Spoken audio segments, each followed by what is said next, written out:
The day I decided to break up with Joel, a heavy rainstorm poured down. Had just finished my surgery. He held an umbrella and walked beside me, his steps brisk and impatient. He walked so fast he didn't even look back at me once, letting me get drenched in the rain. My high heel got stuck in a drainage grate, and I struggled in the downpour. He merely lifted his wrist toward me through the curtain of rain, tapping the face of his watch, and those Italian custom-made leather shoes of his stayed planted a few steps away from me, distant, unmoving. Suddenly, I felt exhausted. 3 years of dating, and he had never once slowed down for me. I was always the one chasing after his back, and just a few days ago, I saw with my own eyes how he deliberately slowed his steps when walking with his first love. There was no excessive intimacy between them, yet something about them was tender, natural, familiar. Maybe in these 3 years, I had never been the one he favored. Joel didn't know this. Running after someone is truly tiring. So this time, I chose to let go. Chapter 1. Late autumn wind brushed past me, and the insulated food container in my arms had grown cold, stood frozen in place, unable to move even half a step. In front of me, Joel was walking side by side with a girl along the small path beside the inpatient ward. He glanced sideways slightly, and even with a fitted white coat on, he couldn't hide the attention he drew from people around him. I had seen that girl before, in Joel's photo album. She was his first love, Elena. Back then, he had explained casually, we dated in college. She went abroad for grad school, so we broke up. His tone had been flat, emotionless, as if the past meant nothing. But now, walking beside her, his eyes shimmered with unmistakable feeling. There was no inappropriate physical closeness between them, but the warmth, the familiarity, the tenderness, was impossible to ignore. I didn't know when Elena returned to the country, and I didn't want to know what she had said that made his smile never fade. I only noticed one thing.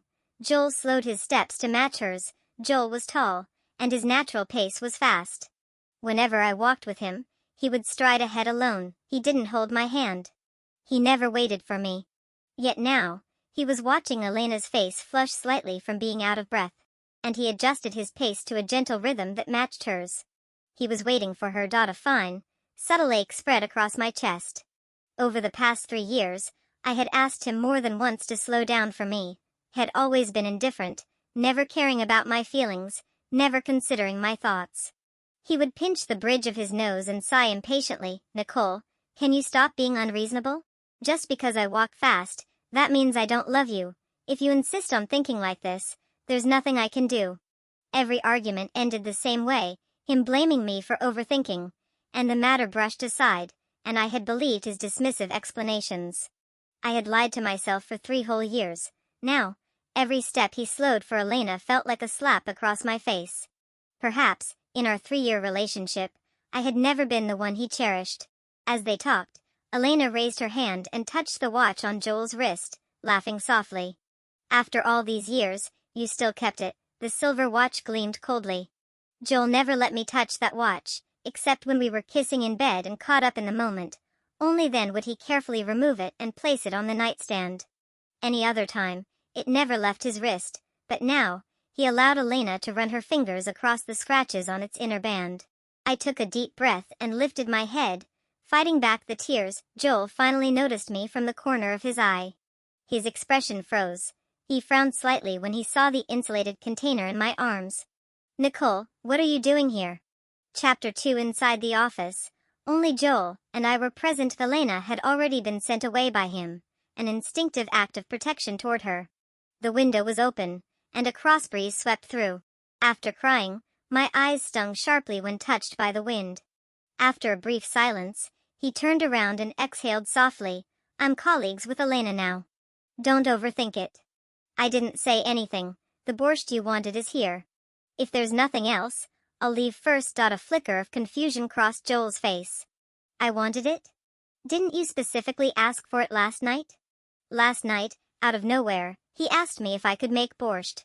I didn't understand why, but I still looked up recipes and learned to make it seriously. Joel seemed to finally remember and frowned. Elena wanted it. She asked me if I knew where to get good borscht. I just asked casually. He turned his back to me, casually picking up a work log on the desk, flipping through it as if I weren't even there. His tone was careless. From now on, Unless it's necessary, don't come to the hospital so often. A tight, suffocating pressure squeezed my chest, making it hard to breathe. Suddenly, I didn't want to pretend anymore. You don't want me here, so I don't interfere with you and Elena rekindling things, right? Like today, Nicole. Joel's brows froze, and the hand flipping the pages stopped midair. What kind of nonsense are you talking about now? His expression turned cold. He looked at me like I was a stranger. Think whatever you want. Elena and I have nothing to hide. He had always been composed, rarely losing control, yet now, because of Elena, he'd lost his balance. In the tense silence, Elena pushed open the door with a stack of documents in her arms. Joel, tomorrow's surgery. She noticed the tears brimming in my eyes and feigned apologetic confusion. Did I interrupt something? The moment Elena entered, Joel's expression softened noticeably. No, you didn't. She was just about to leave. I let out a short laugh and turned to walk out. Behind me, their voices rose in the office. Your girlfriend brought you food. Joel didn't answer, silently allowing Elena to open the insulated container. Borscht. Elena raised an eyebrow. A glint of smug delight flashed in her eyes. A perfect timing. I haven't eaten either. You don't mind if I join you, right? Joel didn't respond. He simply walked to the door, gave me one deep look, and closed it. Chapter 3. I went home alone. When I arrived, night had fallen completely, and the spacious apartment was so quiet a pin drop could be heard.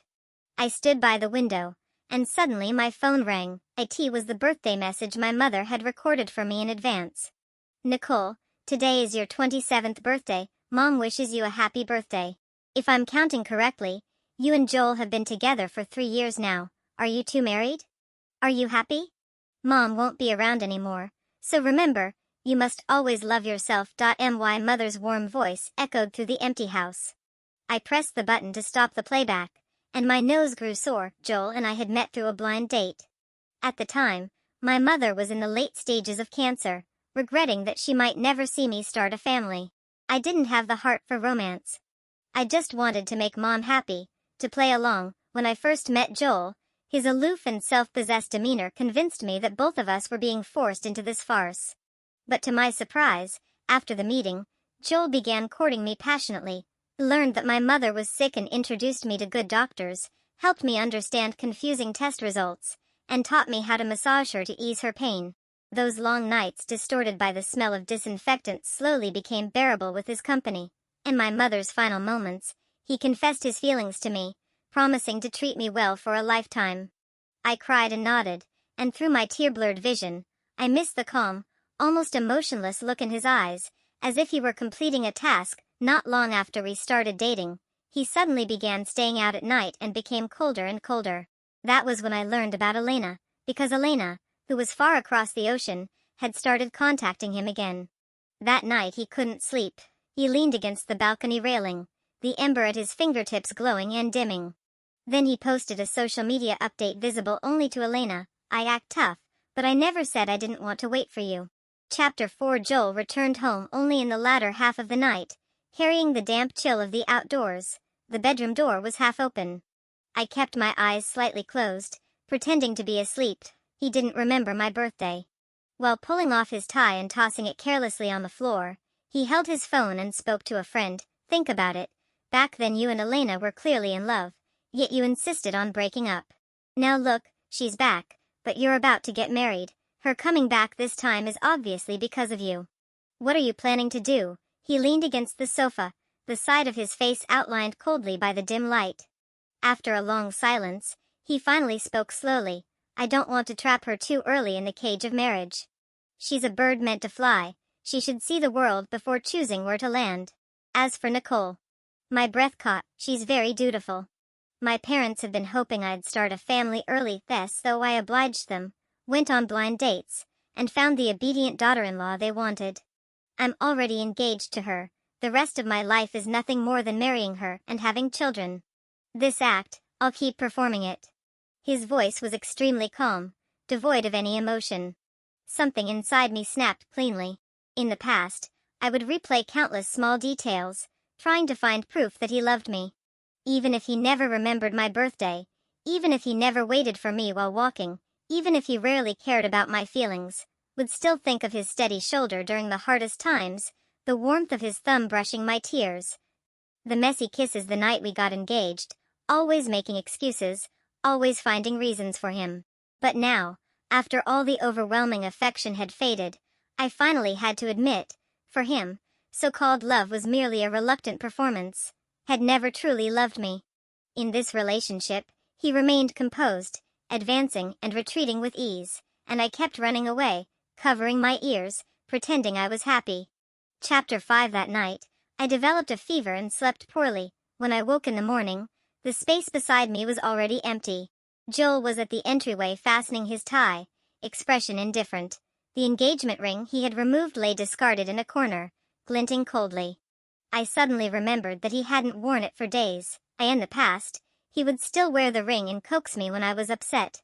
But ever since Elena returned, the ring on his finger had disappeared, leaving only a fading mark, love or the lack of it, far too obvious. Joel glanced back and saw me standing dazed on the stairs. As if on impulse, he walked over and gently touched my hair. For a second, there was a flicker of something like affection, but the moment a message popped up on his phone, he withdrew, expression returning to coldness. It was a message from Elena, "I'm going to work." Only when the sound of his car engine rumbled through the courtyard did I snap out of it. A wave of exhaustion washed over me. For 3 years, the same act, pretending intimacy before he left home, repeated day after day, yet I had never felt true sweetness. It felt more like soothing a cooperative partner. These 3 years, Joel hadn't treated me badly. After our engagement, he handed me all his bank cards, letting me use them at will. He handled all the household chores without complaint. Whenever I mentioned wanting something, he agreed readily. Everything seemed perfect. But something was wrong, too courteous, too polite. So polite it was devoid of any real affection, just obligation. Between him and Elena, there existed a past I could never participate in, an unbridgeable chasm. If he didn't love me, why hold on? Perhaps letting go would be easier than holding on. Chapter 6. Autumn rain fell endlessly, carrying a bleak chill. From the moment I arrived at work that morning, a dull ache had been pulsing in my lower abdomen. By now, standing beside the printer, I could barely straighten my back. Just before losing consciousness, I dialed Joel's number. But several consecutive calls went unanswered. It wasn't until a colleague called 120 for me and supported me onto the ambulance that my phone finally chimed. It was a message from Joel. Having a meeting. Short and concise as always, sparing every word. No concern, no inquiry. Nothing. He probably really was busy. At the hospital, ceiling lights flashed past the corner of my vision. Sweat soaked into the blue fabric beneath my back. I opened my eyes weakly. With only a glance, I recognized Joel. He was speaking softly to Elena, patiently explaining a surgical case. Completely absorbed. They stood very close. Elena leaned affectionately against his chest. So this was the meeting. As the stretcher wheels rolled, nearly bumping into Elena, Joel instinctively reached out, lightly pulling her into his arms, holding her fully. Only when the hem of his white coat brushed against my dangling hand did he subconsciously turn around. Shock flashed in his eyes. His Adam's apple moved. I let out a faint, ironic smile, closed my eyes, and refused to look again. When I woke again, I was already in a ward. Joel, wearing his white coat, tall and composed, stood at the foot of the bed with his back to me. Sensing I'd woken, he approached and pinched the bridge of his nose. His first words were scolding. "How could you let it get to appendicitis without telling me?" Perhaps seeing my pale face, his tone softened slightly. You know how dangerous it is? It can be fatal. I didn't look at him, just stared silently at the ceiling. "You were having a meeting. With Elena."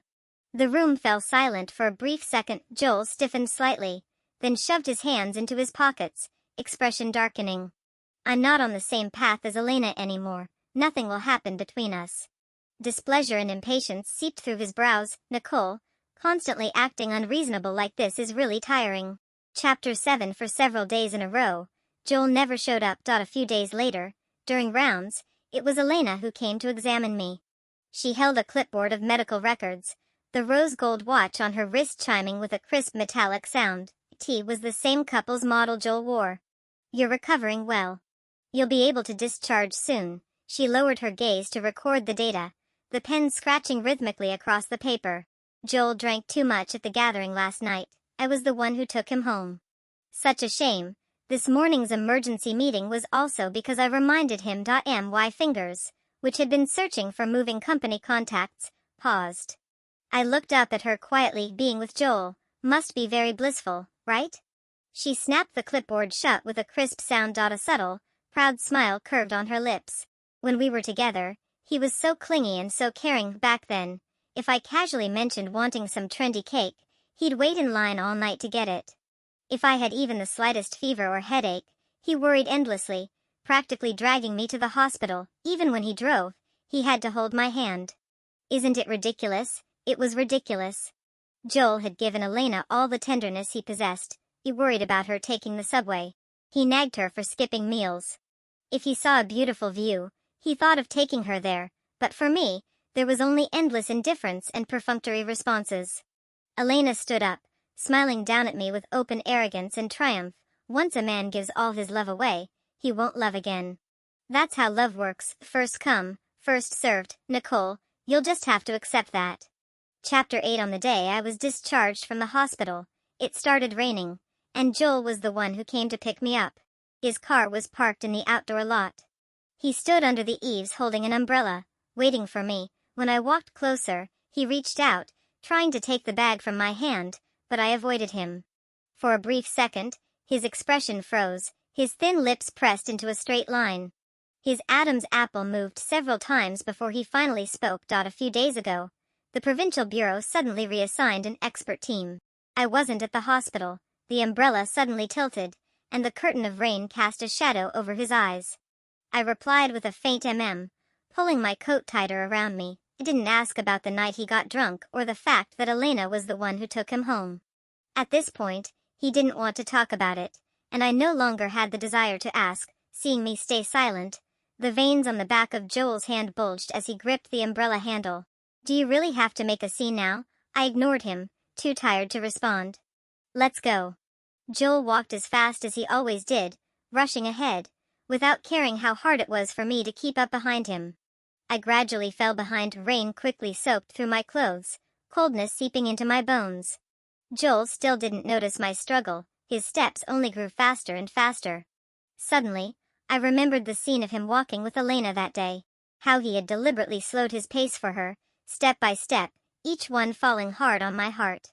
My high heel got caught in the drainage grate, and a dull pain shot through my ankle. I bent down, struggling to get free, but when I looked up, Joel was already dozens of meters away, standing by the car, fixing his sleeve. When he raised his head, he glanced at his watch through the rain and said, "Hurry up. I have surgery this afternoon." And those Italian handmade leather shoes of his stayed rooted firmly to the ground, several steps away from me. Something inside me fractured with a quiet crack, shattering beyond repair. He would never wait for me, he wouldn't even turn around to look. My eyes had embraced his back countless times over the years, and each time, after feeling that familiar loneliness, I had run to catch up, but this time, I didn't follow. I stood where I was and simply looked at him. I watched Joel's expression shift, from calm indifference, to puzzled frown, to the impatience I knew too well. Joel, let's stop here. Let's break up. Chapter 9. I once heard a saying, when you're unsure whether you should continue a relationship, look into each other's eyes, because eyes don't lie. And in the brief moment when Joel and I looked at each other, his eyes were like a still, lifeless lake, no ripples, no warmth. But when he looked at Elena, I clearly saw shimmering light, deep affection. That kind of love is impossible to hide. So when he left me standing there once again, staring at me in confusion, I truly had no desire to take another step forward in this relationship. But this time, Joel finally turned back to look for me. His footsteps were urgent. When he stood in front of me, his shadow blocked out all the light that remained. Nicole, what do you mean by that? What are you throwing a tantrum about now? I drove through a storm all night, just to pick you up from the hospital. I still have back-to-back meetings this afternoon. I'm exhausted. Maybe because I rarely argued with him, my words genuinely angered him. What tantrum am I throwing? I raised my sleeve, soaked through by the rain. Joel, in the 3 years we've been together, have you ever truly loved me? You never remember the things I like. I hate cilantro, But every meal we shared was covered in it, just because Elena liked it. You never remember my birthday. For 3 years, I celebrated every birthday alone, and you didn't even send a single message. But for Elena's birthday every year, you always sent greetings right at midnight, and you never cared about my feelings. When we walked together, you never waited for me. I was always stumbling behind you.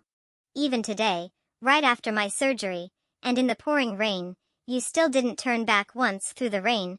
The calm and distant expression he always wore finally cracked. Holding the umbrella, he remained silent for a long time. Joel, you clearly love Elena. So why insist on marrying me? What then? Were you planning to marry someone you don't love, only to spend the rest of your life mourning the one you really do? Let me tell you, Joel, it's honestly disgusting. Who would willingly become a stand-in for your grief over your ex? Joel stared at me, stunned, as if he never expected such words from me. The umbrella tilted slightly. And it seemed, for the first time, his inner balance was finally tipping in my favor. After a long silence, he finally spoke. Nicole, you're just angry right now. I won't take anything you said today to heart. I'll wait for you to calm down. Chapter 10. That night, I didn't go home. When my best friend Helen found me, I was eating at a roadside spicy hot pot stall. Joel would never accompany me to places like this. Said he had a cleanliness obsession and thought these places were dirty. So during the 3 years we were together, I almost never ate anything like this, not until Elena showed off in front of me, bragging about how Joel peeled crawfish for her and took her to eat every street snack around the university town when they were dating. Only then did I realize, there was never such a thing as a cleanliness obsession. His exceptions, his indulgence, his tenderness. He simply never gave any of it to me. Helen sat across from me, staring in shock and confusion. You broke up with Joel? You really thought this through. I didn't blame her reaction. After all, when Joel first entered my world, staying with me as I took care of my mother, I was both grateful to him and deeply in love. Back then, I was drowning in the fear of losing the person closest to me. I desperately wanted someone to hold on to. So later, even a tiny drop of affection leaking from his fingers was enough to capture my entire heart. I sipped my soda, looked at Helen, and said seriously, yes. I broke up with him. Nicole, do you really not love him anymore? You won't regret this, I nodded solemnly. Once upon a time, I loved him very much. The dazzling impression when we first met, and the companionship he gave me during my darkest time. Those memories supported me through years of lonely persistence. I tried my best. But with Elena around, I could never enter his world. I could never see through his heart. Even at our closest moments, when he held me, his dark eyes showed more compromise than affection, more loneliness than love. Because of that, I kept hurting myself. I began comparing myself to Elena in secret, began competing in a battle I could never win. And in the end, all I got was a version of myself covered in wounds. So I let go. Joel is a cold person. He's incapable of really loving someone. Nicole, you suffered a lot being with him. Helen raised her soda can and bumped it lightly against mine. Let us celebrate my beautiful Nicole, who has finally ended her 3-year-long emotional entanglement. From today, from this moment, she has completely, utterly let him go. Her eyes sparkled. I smiled and clinked my cup against hers. The bubbles burst softly in my mouth. Suddenly, I felt relieved. Life is too short to cling to things that were never mine. A toast to the past I won't return to, and a toast to the freedom of tomorrow. Chapter 11. On the way back, rain suddenly began to fall without warning. With a soft ding, my phone lit up. It was a message from Joel. It's 10 at night. When are you coming home? Joel still believed I was just throwing a tantrum, as if my breakup earlier today didn't count at all. After all, in his mind, he had never done anything wrong. It was just a bit of carelessness, a lack of daily concern. It was just a bit of work-related contact with his first love. It was just me losing my temper. Once I cooled down, everything would go back to normal. He never took my grievances seriously. In his eyes, I was simply making trouble for no reason. I didn't respond. I swiped his message away. A few minutes later, he called. I didn't answer, so he called again every few minutes. Suddenly, I felt like laughing. Joel was always calm and composed. Things about me rarely stirred any ripple in his heart. But now, he had actually called me nearly 10 times in a row. When the last call came in, I finally picked up. The very first thing he said was, "Where are you?" There was a hint of urgency in his tone, as if he were genuinely worried. When I didn't reply immediately, he seemed to realize something and returned to his usual accusatory tone. "Nicole, are you drunk again? If you get yourself wasted this time, I'm not coming to pick you up." When I first found out about Elena, we had a huge fight. In anger, I broke up with him and went to a bar to drink. But I was still too young then, and too unwilling to let go. In the end, I shamelessly called Joel and asked him to pick me up. I still remember clearly, when he arrived, he looked calm and indifferent, but there were dark circles under his eyes. Hadn't gone home, and he hadn't been able to sleep, waiting until midnight. I drunkenly collapsed against him, cried, and called his name. Through the cold wind, a very soft whisper drifted to my ears, "I'm sorry." Cold wind filled my lungs. I exhaled deeply and spoke into the phone. "Joel, I already broke up with you today. I'm not coming back. In a couple of days, the moving company will pick up my things." There was a long silence on the other end. "Nicole, are you serious?" "Of course. I'm very serious." I hung up, blocked his number, pulled my scarf tighter around me, and disappeared into the wind and rain. Chapter 12. I rented a new apartment. 1 bedroom and 1 living room. It wasn't as luxurious as Joel's large flat, but it was enough for me to live alone. After the breakup, my time suddenly became abundant. Before, I always had to spend my evenings learning different baking recipes to please his mother, but now, I finally had time to do the things I love, or to meet friends. Joel's mother was a traditional and conservative housewife. The reason she accepted me into the family was because she saw how carefully I cared for my own mother during her illness. She thought I was obedient, easy to manage. During our first meeting, her words all implied that after marriage, I should return to the family and devote myself to being a good wife and mother. So every weekend, I had to wake up early and accompany Joel on a 2-hour drive to visit his parents in the suburbs, listening to his traditional and conservative parents giving me lecture after lecture. Listening to her criticize Elena for being unreliable, always flying around the world and never settling down. In truth, I didn't like it at all. But because of Joel, I never resisted. Fortunately, now I was free. Free physically, free mentally. No one could decide whether I stayed home after work or went out with friends. And no one could tug at my emotions and make me sad. This Sunday, for the first time, I slept in. I didn't wake until 10 in the morning, then the moving company called. "Nicole, Joel said you have to come in person, otherwise, he won't open the door and let us in." On the other end of the line, Joel's cold voice cut in. "Nicole, even if you're moving out, you should at least come and pack your things yourself. Otherwise, I'm not letting strangers into my home." When I arrived at Joel's place, he was leaning against the door, in a standoff with the movers. When he saw me, his gaze lingered on me for a few seconds, then he shook his head slightly and mocked. "Nicole, what did I ever do to you in these 3 years that you blocked me so quickly? Now, to find you, I even have to rely on someone else to reach you." Even after 3 years under the same roof, Joel was still arrogant. He was cold and distant, like a passerby sharing a home.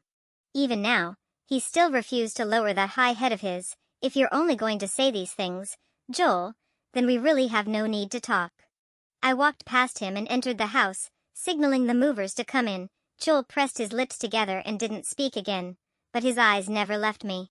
He watched me directing the movers, pointing where to put things, what to pack. Several times, he looked like he wanted to speak, but stopped, his expression twisting. The clothes in the wardrobe went from colorful to nothing but black, white, and gray. The pots and pans I had bought for the kitchen disappeared one by one from the counters. When I started dismantling the photo wall, Joel finally couldn't take it anymore. He stepped in front of me, blocking my way, his height casting a pressure over me. "Nicole, what are you doing? There are photos of me in those. I don't agree to you taking them." Most of the photos were taken on important days. In every picture, I was smiling brightly, unconsciously leaning toward Joel. And Joel, in most pictures, only showed a cold profile, slightly resistant. And these 3 years, I couldn't count how many cold looks I had swallowed. Thinking about all those painful days, I felt the shadow of fear rising again. I didn't want to see them ever again. Joel was right, he was in the photos too. I shouldn't take them. So, in front of him, I tore off the half with me on it. 1 picture after another, falling to the floor in fragments. I only took myself with me. Joel froze. He suddenly grabbed my wrist, his voice tight. Nicole. His eyes were turning red. I pulled my wrist out with force and gave him a cold, ironic smile. Joel, you never cherished our days together, so why bother being angry over these photos now? When I finished packing, the floor was a mess of debris. Joel frowned deeply, looking awful. But it didn't matter. I had already taken everything valuable. The gold jewelry and jade bracelets he bought for me, I didn't leave a single one behind. I had already traded my best years for my deepest lesson. Between money and love, I needed at least one. Before leaving, I placed the house key gently on the table. Along with it, I left our engagement ring. Chapter 13. After the unpleasant moving day incident, Joel never came looking for me again. News of our breakup and cancelled engagement quickly spread through our circle of friends. Everyone who heard about it felt regretful. After all, Joel and I had been together for 3 years, already engaged, just one step away from getting married. But Elena posted a moment on the very first day after our breakup, "What belongs to me, you could never steal." When a mutual friend showed it to me, I only found it laughable. My friend, however, was anxious. "You wasted 3 years of your youth for nothing. All your effort went down the drain. Aren't you afraid you'll regret it someday?" I shook my head. During my 3 years with Joel, I was constantly draining myself emotionally. I felt as if I were on a sinking boat, barely staying afloat. But when the boat is already going under, it's better to get off early. You can still cut your losses. Finally got away from awful people and awful situations. You should be happy for me, not worried. After all, no one should carry trash around forever. That's what I told my friend. He laughed awkwardly. Later, I learned that he had been sent by Joel to persuade me. Every word I said reached Joel, untouched and unrevised. That day, the paper in Joel's hand was crushed tightly into a ball, but soon after, he looked out the window with absolute certainty. "No, she'll come back. She can't live alone. Without me, she won't last." Chapter 14. Unfortunately for Joel, he was wronged. Back when Joel and I first got together, a big part of the reason was that I couldn't bear the loneliness of living alone. I had depended on my mother my entire life. She was my only support. When she suddenly passed away, I lost all emotional grounding. I stayed in that quiet home for a long time. I would turn on the TV just to fill the room with sound. A house for one person is too quiet, so quiet that loneliness becomes deafening. I panicked and clutched at anyone who came near me, including Joel. Maybe when someone is lonely for too long, they easily slip into what they think is love. Hoped love could fill that emotional void. Hoped I could find comfort and support in him, but in reality, the loneliness I felt while being with Joel was even greater than when I had been alone. Because disappointment in that relationship came far more often than warmth. Now, I started reevaluating what it meant to live alone. I began to acknowledge my own importance, accept that loneliness is a fundamental part of life that no one can erase. Without marriage trapping me, without the role of someone else's daughter-in-law, my life blossomed with possibilities. I quit my old clerical job. Using a long-forgotten professional certificate, I found a new position in a company that matched my field. Being new, I had to learn everything from the beginning, pouring all my energy into it. Meetings, overtime, business trips, non-stop, yet I didn't feel tired. Because after the hard work came visible bonuses, and another kind of spiritual satisfaction. Half a month later, Joel found out that I left his family's company. That day, just as I returned home from work, he was sitting at my door waiting for me, had worked overtime until 10. He had been waiting a long time. Winter was approaching. He wore only a camel-colored cashmere coat, looking thin and fragile under the dim light. When he saw me, he stood up immediately, staggering as he grabbed my arm. "Why did you resign?" He glanced at my small, humble apartment and frowned. "Is the salary not enough for you to live on? I can ask my father to double it." "It has nothing to do with that." I unlocked the door, blocking him when he tried to follow me inside. "Joel, we already broke up. This place isn't convenient for receiving you." Joel let out a cold laugh. "So you hate me that much? You'd rather hide in this tiny little place, cooking for yourself, than come back with me. This place might not be worse than your home." I looked at him with irony. In his home, I not only had to endure Joel's cold treatment, but also sacrifice everything for his family according to his mother's demands. Joel was proud and intelligent. He understood what I meant, his face turned dark, and he said nothing more before leaving. That night, I received a message from an unknown number. It was from Elena. In the photo, Joel was slumped drunkenly across the leather back seat of a car. Light from above cast shadows along his sharp features, the top buttons of his shirt undone. There were smudges of lipstick on the corner of his lips. Not sure why he's so sad today. But it's fine. Tonight, we're going zero distance. Extra thin. I let out a soft laugh. Thank you for taking in the trash I no longer want, and with how openly you're cheating, aren't you afraid your boyfriend overseas might find out? Chapter 15. Elena called almost instantly, her voice raised sharply. Nicole, what do you think you're doing? Right now. Elena was panicking. A visible smile curled on my lips as I opened the files my best friend Helen had sent me on the computer. On the left, Elena kissing her married 40-plus advisor by the river cam. On the right, her recently published academic paper, with data so perfect it was obviously fabricated. I suppose Joel would never imagine, I said slowly, that the glamorous, flawless Elena was a mistress abroad and a mistress at home. Elena's entire resume was truly spectacular. In college, she dated Joel, and luxury gifts never stopped coming her way. But at graduation, she abandoned him without hesitation for her future prospects. Overseas, she began dating her advisor, a man over 40, with a wife and children. She endured the scandal, persisted for the academic resources he provided, and her PhD path was impossibly smooth. But no matter how thrilling a twisted affair is, being an old man's mistress for too long gets exhausting. So she pulled strings and returned to China, parachuting directly into a top-tier hospital, the very same hospital where Joel works. Then she started her endless entanglement with him all over again. You think Joel will care? She snapped, her voice suddenly shrill. 6 years ago, I was the one who dumped him. I paused deliberately. Do you think, I said softly, he'll find being abandoned worse, or being deceived worse? Elena, sweetheart, since you love collecting trash so much, I'll let you have it. But if you ever dare disturb my life again, I can't guarantee these photos won't show up in your hospital's group email. Chapter 16. After that warning, Elena never tried provoking me again. Maybe she was scared. Maybe she was guilty. Either way, I didn't bother thinking about it. After contributing significant results at work, the company valued me more and started bringing me into important projects.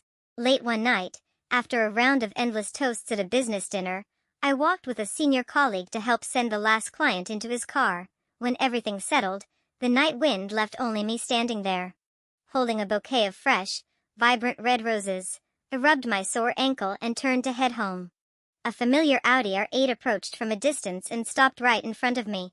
The window rolled down, revealing the refined, aristocratic side profile of a man. Joel, his gaze locked directly onto the roses in my hand. He stared for a long time before speaking, his voice coated with ice. Who gave you those? I smiled. It has nothing to do with you. Joel's eyes darkened, turning heavy and unreadable. Nicole, is this why you refuse to come back? Don't you think you owe me an explanation? We've only been broken up for a month. I was irritated and amused at the same time. Are you insane? Not everyone is like you, entangling with your ex while still being in a relationship. Joel's expression darkened.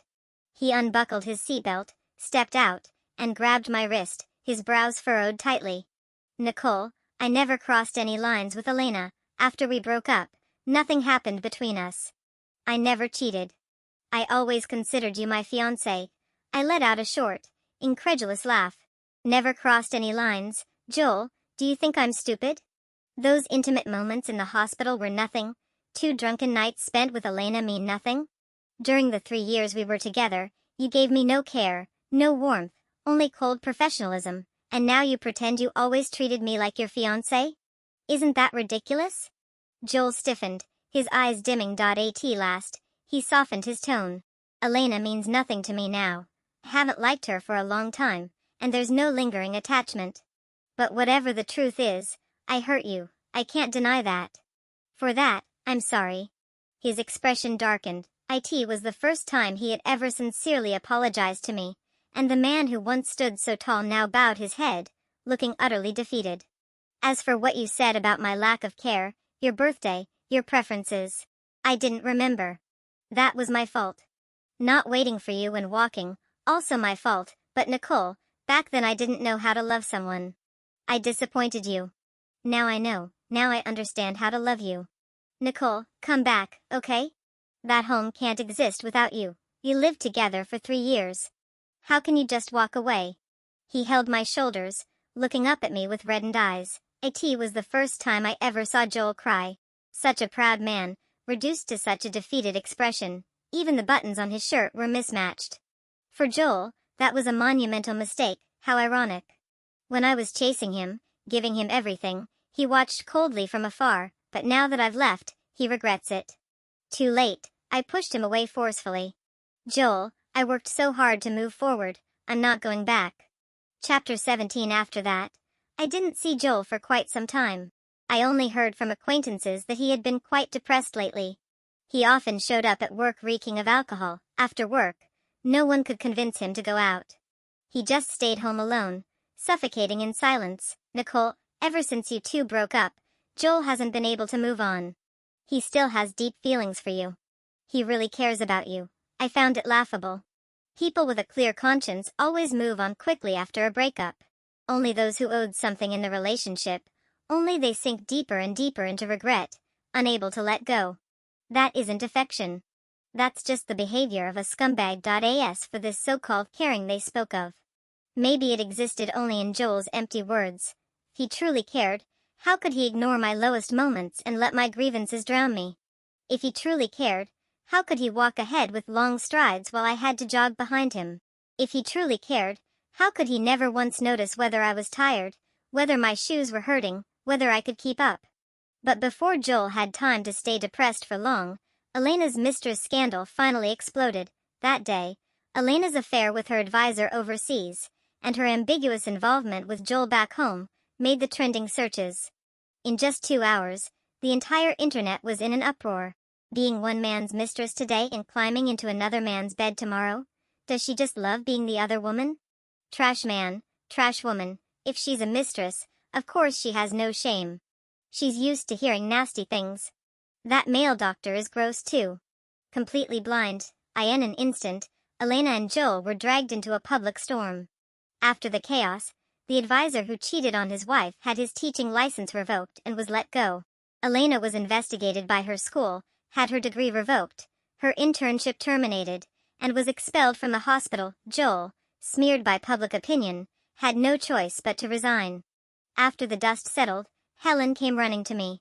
Nicole, was the whole thing online you're doing? So satisfying? I shook my head.